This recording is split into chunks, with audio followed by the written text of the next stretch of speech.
네, 2026년 3월 13일, 오늘 대한민국은 그야말로 국가 최고 경계 태세에 돌입했습니다. 호르무즈 해협에서 발생한 지정학적 위기가 우리 경제와 사회 전체에 거대한 파도를 몰고 오고 있기 때문인데요. 지금부터 이 위기의 본질이 무엇인지, 그리고 놀랍게도 그 속에서 어떤 혁신의 가능성들이 피어나고 있는지 하나하나 심층적으로 파헤쳐보겠습니다. 자, 그래서 오늘 분석은 이런 순서로 진행됩니다. 먼저 이번 사태의 시작점이죠. 글로벌 안보 위기 상황부터 짚어보고요. 이 때문에 우리 정부가 어떤 전례 없는 긴급 경제 대응에 나섰는지 살펴보겠습니다. 그리고 이런 경제적 격변이 노동시장의 지형을 어떻게 바꾸고 있는지, 또 위기 속에서 미래의 돌파구를 열고 있는 기술적 도약은 무엇인지, 마지막으로 이 모든 걸 종합해서 결론을 내려보겠습니다. 첫 번째 분석입니다. 전 세계 에너지 공급망에 그야말로 비상이 걸렸습니다. 바로 호르무즈 해협 위기인데요. 이것이 얼마나 즉각적이고 또 강력한 파급 효과를 낳고 있는지부터 한번 들여다보겠습니다. 문제의 핵심은 정말 간단하고도 치명적입니다. 이란이 세계 석유 수송의 심장부라고 할 수 있는 이 호르무즈 해협을 기뢰로 막아버린 겁니다. 글로벌 에너지 공급망이 사실상 마비 상태에 빠진 거죠. 이건 단순히 어떤 지역의 분쟁이 아니라 세계 경제 전체의 동맥을 꽉 막아버린 것과 같은 아주 직접적인 위협입니다. 자, 이 그래프를 한번 보시죠. 경제적 충격이 얼마나 심각한지 바로 눈에 들어오실 겁니다. 왼쪽에 보이는 분홍색 막대가 사태 이전의 안정적인 유가고요. 오른쪽에 있는 건 불과 며칠 사이에 배럴당 100달러 선을 훌쩍 넘어버린 지금의 가격입니다. 이 가파른 상승세, 이게 바로 이번 위기가 얼마나 빠르고 강력하게 우리 실물 경제를 덮치고 있는지를 보여주는 거죠. 이런 국가적인 비상사태 앞에서는 무엇보다 신속하고 단호한 대응이 필요하겠죠. 그러려면 강력한 리더십과 정치적인 힘이 필수적입니다. 다행히 현 정부는 국민들의 높은 신뢰를 바탕으로 이런 과감한 조치를 실행할 수 있는 기반을 갖춘 상태인데요. 그 힘이 어디서 나오는지 구체적인 숫자로 한번 확인해 보겠습니다. 바로 이 숫자, 66%입니다. 이건 그냥 지지율 수치가 아니고요. 대통령의 위기관리 능력에 대한 국민들의 강력한 신뢰를 보여주는 겁니다. 시장에 직접 개입하는 것 같은 정말 이례적인 비상대책을 밀어붙이려면 정치적 부담이 따를 수밖에 없는데 이 높은 지지율이 그 부담을 덜어주는 아주 강력한 자산이 되고 있는 거죠. 그리고 여기에 더해서 또 하나의 중요한 숫자가 있습니다. 바로 100만 명을 넘어선 집권 여당의 책임 당원 수입니다. 이건 단순히 당원이 많다는 걸 넘어서요. 정부가 내놓는 비상대책들이 국회에서 법으로 신속하게 뒷받침될 수 있는 아주 안정적인 기반이 있다는 뜻이거든요. 국정 운영에 힘을 실어주는 중요한 동력인 셈입니다. 네, 다음 분석으로 넘어가기 전에요. 저희의 이런 심층 분석이 여러분께 도움이 되고 있다면 잠시 시간을 내서 구독과 좋아요로 응원해 주시면 저희가 뉴스를 만드는데 정말 큰 힘이 됩니다. 자, 그럼 정부가 이렇게 탄탄한 정치적 기반 위에서 구체적으로 어떤 카드를 꺼내 들었을까요? 지금부터 안보 위기가 어떻게 정부의 직접적인 경제 개입이라는 정말 전례 없는 상황으로 이어졌는지 한번 살펴보겠습니다. 정부가 꺼내든 카드는요, 바로 유류 최고 가격제입니다. 이거 정말 놀라운 조치인데요. 1997년에 유가 자율화가 된 이후로는 거의 30년 만에 처음으로 다시 등장한 말 그대로 극약 처방인 셈이죠. 천정부지로 솟구치는 기름값으로부터 서민 경제와 우리 산업을 보호하기 위한 최후의 보루라고 할 수 있겠습니다. 표를 보시면 구체적인 내용을 아실 수 있는데요. 바로 오늘 자정부터입니다. 휘발유는 리터당 1,724원, 경유는 1,713원 이상으로는 팔 수 없게 됩니다.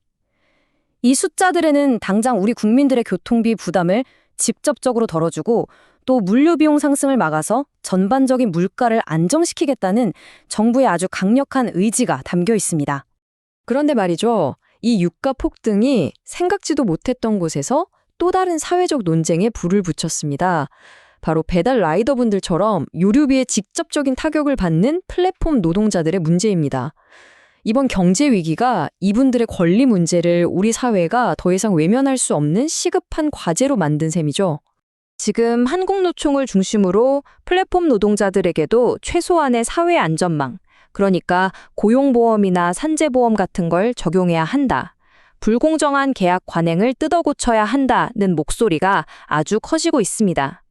이 논의는 이제 우리나라를 넘어서 국제적인 보호 기준을 만들자는 단계로까지 나아가고 있는데요.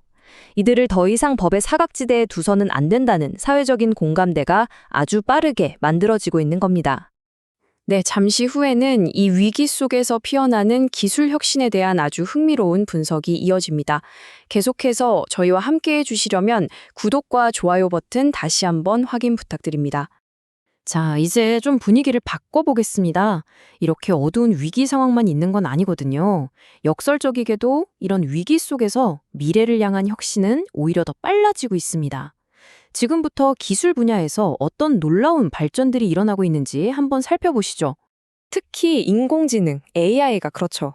예전처럼 단순히 데이터를 분석하는 걸 넘어서 이제는 우리 잠자는 패턴을 분석해서 질병을 미리 예측하는 것처럼 24시간 내내 개인의 건강을 지켜주는 스마트한 비서, 뭐랄까, 건강 수호자 같은 역할로 진화하고 있는 겁니다.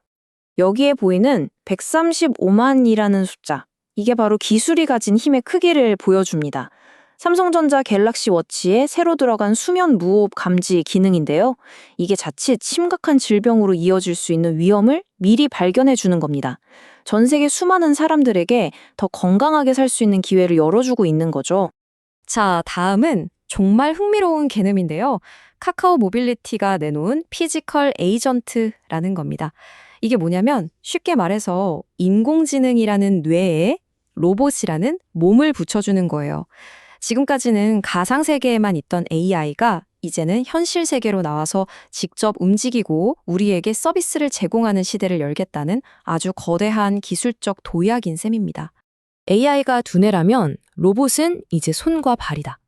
카카오 모빌리티가 내세운 이 문장이 모든 걸 설명해 줍니다. 정말 직관적이죠? 앞으로 우리가 마주할 미래는요, 그냥 자율주행차나 배달 로봇 정도가 아닐 겁니다. 노인을 돌보는 간병 로봇, 위험한 공사 현장에서 일하는 건설 로봇처럼 AI의 지시를 받아서 현실의 임무를 척척 해내는 로봇 파트너들로 가득한 세상이 될 거란 얘기입니다. 한편 이런 거대한 사회 변화 속에서도 우리의 마음을 울리고 또 웃게 한 그런 소식들도 있었습니다.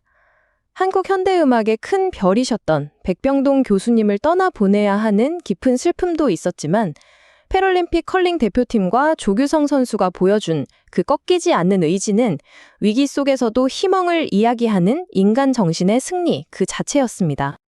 자, 그럼 이제 오늘 다룬 이 모든 사건들을 하나로 묶어서 지금 우리 사회가 어떤 거대한 전환점 앞에 서 있는지 종합적으로 분석하면서 마무리하겠습니다. 오늘 브리핑의 핵심 딱 3가지 인과관계로 요약할 수 있겠습니다. 첫째, 지정학적 안보 위기가 국내의 과감한 경제정책 개입을 불렀고요. 둘째, 이 경제적 충격이 미래의 노동 환경에 대한 사회적 논의를 더 빠르게 진행시켰습니다. 그리고 마지막으로 이 모든 위기의 뒷면에서는 기술 혁신이 우리의 건강과 이동성의 미래를 바꾸면서 새로운 희망을 만들어내고 있었습니다. 결국 오늘 우리가 본 것은 위기와 혁신이라는 2개의 거대한 톱니바퀴가 서로 맞물려 돌아가는 시대의 한 단면이었습니다. 이 거대한 전환의 물결 속에서 우리 사회 그리고 우리 자신은 과연 무엇을 준비하고 또 어떤 미래를 그려나가야 할까요? 이 질문을 여러분께 남기며 오늘의 심층 분석을 마칩니다. 감사합니다.